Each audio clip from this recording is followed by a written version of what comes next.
L'information de la semaine. Je n'y ai pas cru quand j'ai entendu le porte-parole du ministère des Affaires étrangères chinoise déclarer que les Américains continuaient d'importer du pétrole russe. J'ai cru à une intox. Non, ce n'est pas possible. Et si, effectivement, c'est possible, vous l'avez bien entendu, les Américains continuent d'importer du pétrole russe. Ah, shocking.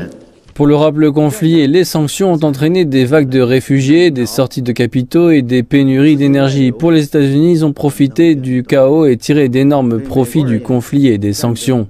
Un responsable de la sécurité russe a déclaré plus tôt que les États-Unis avaient augmenté leurs importations de pétrole en provenance de Russie de près de la moitié à la fin du mois de mars.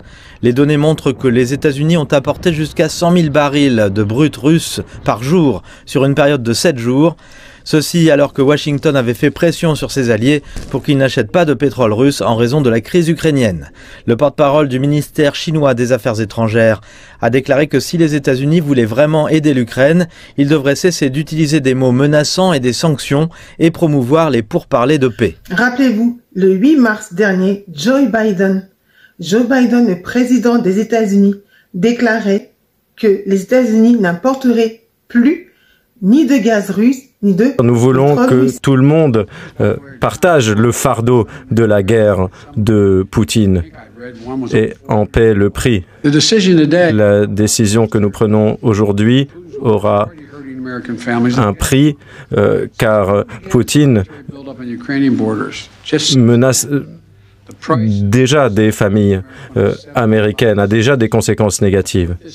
Et avec ces mesures, les prix de l'énergie vont augmenter. Il faut devenir indépendant du point de vue énergétique. Nous avons eu des discussions avec nos partenaires. Il faut se libérer du pétrole russe. C'est ce que nous disions à nos alliés européens. Et à l'avenir, nous espérons pouvoir être davantage indépendants. Et ce n'est pas tout, puisqu'il exhortait les Européens à faire de même.